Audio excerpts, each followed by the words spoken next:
Hey guys, what we're working on today is the wife's CRV, and what we're going to do to that is we're doing a B1 maintenance procedure on it. All right, guys, we've got the CRV up. That's where you want to do your lifting if you're putting your tire changing jack under it. It's a subframe there. That's where you want to put your floor jack. For those of you guys that didn't see the last video, My very first oil change here, there was a drip of oil right here. I thought it was coming out from the rear main seal. There was no oil coming up there in the bell housing area from the rear main seal, and that's where you would have seen it, right up in here and dripping down. But we did see the oil here, and it was a little wet here and a little wet over here, and that's why I thought it was an oil leak. So those of you still wondering, if is it still leaking? Was it really a leak or just some sort of assembly lube? There you have it. It's dry. All right, guys, fix it, John. Here, I just want to show you where I put my floor jack. I've seen a lot of guys do it right here on this transport hook, and that's well and good, but your jack has to go up quite a bit higher. I mean, that'll hold it, but that's a good place to do it too. But where I did it was right under here, just left of that tailpipe. Being careful not to hit this torsion bar here. And it's right here up under the axle. And here's the passenger rear jack stand. just under that pinch point. That is where I have my floor jack right there. Just behind the muffler on the driver's side. It's the most centerest part. Be safe when you do this stuff too, guys. Hey guys, Fix It John here. I don't know if you remember me changing the oil. I'm struggling with a conventional oil filter wrench, and I had to finally get an oil filter pair of pliers on it to get this oil filter off, because I couldn't make the turn. It kept hitting the oil pan or hitting up here somewhere, and I just couldn't make the turn. So I got this online on Amazon. I'll show you a little closer at the bench. And you just pop this burger on it. It's a Steelman. And loosen it right up.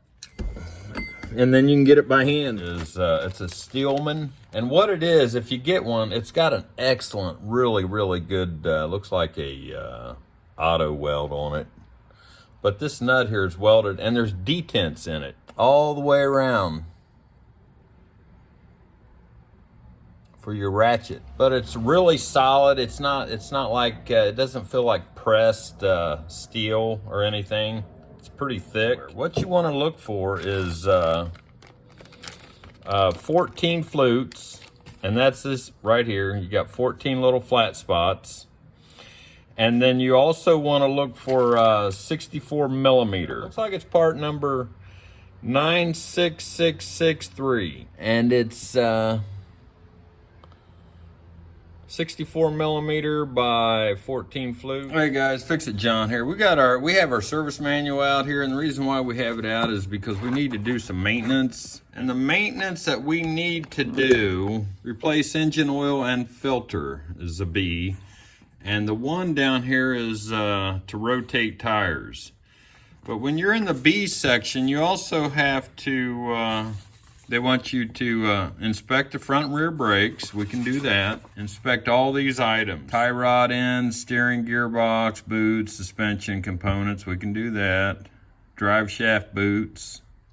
Brake hoses and lines, we can do that, including the ABS and VSA system. Now that sounds pretty scary. That sounds like we may need to go to the dealer, and because I don't have the $10,000 million tool that it takes. All fluid levels, conditions of fluid, exhaust system, and fuel lines. So I was just under there, and I was looking at the exhaust system, and don't let the ABS and VSA scare you. That's a no-brainer. Hey guys, Fix It John. I've got my air ratchet here in 19 millimeter. I'm gonna zip these tires off. And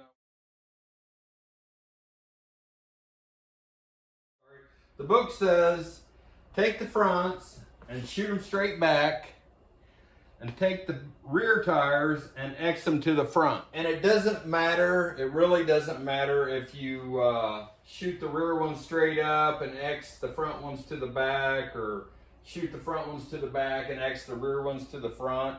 It really doesn't matter which way you do it. as long as you do it the same way every time. I mean, back in the day, they had a 5-tire rotation. If you really wanted to pull the spare out, if it was a regular size spare, and they had a typical way you would pull that spare out, so you would get wear out of all your tires and go a little bit longer. This vehicle has 8,600 miles on it. I looked at the tires. They're wearing evenly all the way around for the most part. Just because the computer says rotate the tires, I wouldn't rotate the tires. I would just put in there that service had been done. Only because you're wasting your time. I mean, I've had vehicles to where I could run half the life of the tire before I needed to rotate them. So it just depends on your driving style, your braking, the road you're running on, the load you're carrying. There's a lot more involved than just saying the algorithm saying, oh, it's time to rotate your tires. So, and another thing, if you rotate too much, you can wear your lugs out and your studs too. So there's the front tire right here, and typically you'll get sort of a ripple effect, and we have a little bit of a ripple effect over here on the outside wall, and you can feel it with your fingers, but it's not severe enough. I mean, you want to look at your wear gauges here. They're all pretty even. Now there's a tiny bit of a ripple here, but just about as much as the front. We'll look at the brakes while we have the tire off. Pretty thick right there. The rotor's in between there. See the silver? That's the rotor. The pads are on the outside. I'm not going to measure them. I'm just going to eyeball them. Brake lines, they want us to inspect the brake lines. So we're looking at the brake lines. We're looking for leaks. It's really not a big deal. We're looking at the suspension. Okay, the front here, they're wanting us to look at the axle boot. Now, I'll tell you guys right now, these axle boots I've had problems with, not on this vehicle here, but on the Honda Odyssey. These little bands here, they give out, and then they'll start spitting grease. And if you don't catch it right away and put a new band on it, your axle's gonna wear out real quick. I had to replace one axle, and I caught the on the driver's side and the passenger side on the Odyssey. I was able to catch it and put a band on it before it spit all the grease out. All these tie rod ends here, looking at this, these are non-greasable. And just shake it, make sure it feels tight. You don't hear a rattle or anything in there. So it really doesn't have a gearbox. It has rack and pinion steering. And that's it right there, that big long thing that goes across there. So they want you to check your fluid level. Once you'll wash your fluids down a little bit, you can read the antifreeze coolant right there. Should be cool enough to open. That appears good. You can see it in there, splashing around. Brake fluid. They want you to check all your brake fluid. There's your brake fluid. So there's maximum level, but I don't see where the minimum level is. There it is, minimum level on the side. And it also wants you to check your exhaust system, fuel lines. This looks like your fuel line right here. I don't see or smell any gas, so I think we're in good shape there. Check the brake hoses lines, including ABS and VSA, Vehicle Stability Assist. And that's this component right here. This is your ABS pump, guys. And your VSA is all interlinked with the ABS. VSA module. I want you to check your brake lines. Those are brake lines right back there, guys. Going back to the reservoir, going over there to the brake booster. Oh yeah, one more thing. If you have a directional tire, and that it'll say this side out, or it'll have an arrow pointing this way. It'll be embossed on the tire. If it's a directional tire, you don't want to cross them. You don't want to X them because they won't give you the traction that you need, and they won't dissipate the water. So this is a multi-directional tire, meaning I can put it anywhere on the vehicle and it'll still have the same traction. So what I'm gonna do is I'm gonna take this one like I normally did, and like I said, it doesn't matter which, if you X the front or the rear, it does not matter. I'm gonna do it the way I've always done it. Take this one to the rear, right rear. This one's coming up to the driver's side. All right, I'm gonna throw my wheels back on, and I'm not gonna throw them on like a madman with this impact socket.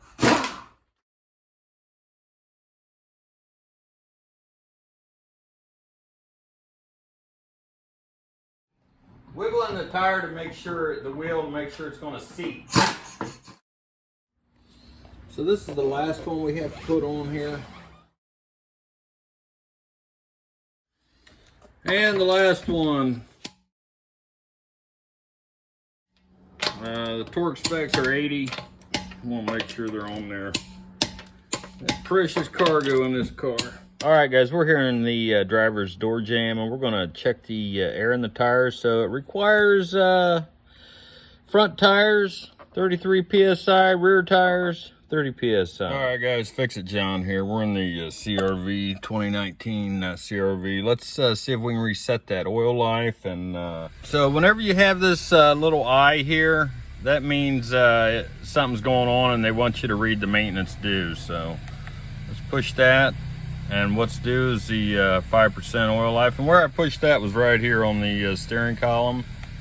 And hit that button, press enter. 5% due. So let's go over here and hit home. Go into settings. Vehicle. Maintenance info. So we have a B oil filter and 1 tire rotation. So let's hit select item. All due items. B1 reset.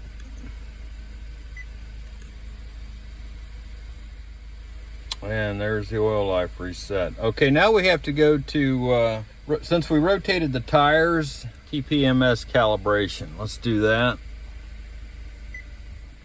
So it's started. Okay. And I guess it's done.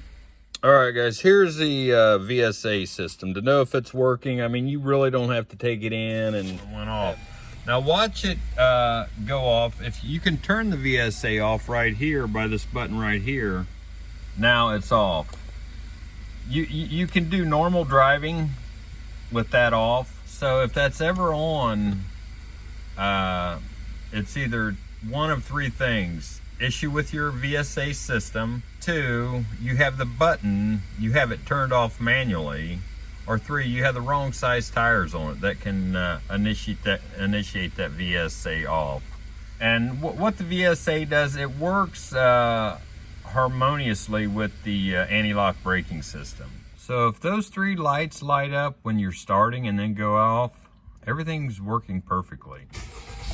See the ABS and the VSA system, 2 lights. So that's how to check that. You don't need to go to the dealer and spend big money for the B1 inspection. So just as soon as you change your, reset your oil life, you're gonna get the main code back, whether it's gonna be an A or a B. The main subcode item would be 1, 2, 3, 4, 5, 6, 7 in the US.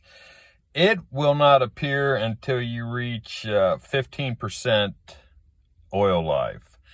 And if there will be a subcode. So the subcodes don't always appear, so we know we're going to at least have to change the oil and not the oil filter is what A means. But what Honda does that I like is, let's say for those of you that take it to the shop and get your maintenance done there. Let's say your oil life is ready to be changed at 6,500 miles, and normally your tire rotation would come up at 7,500 miles. Well, what they will do, what the computer will do, the algorithm, it will speed up the tire rotation procedure at the 6,500 mile. So you're not in the shop twice. so you can save money. You don't, and save time, so you don't have to go and get your oil changed and then in another 1,000 miles go back to Honda and get your tires rotated.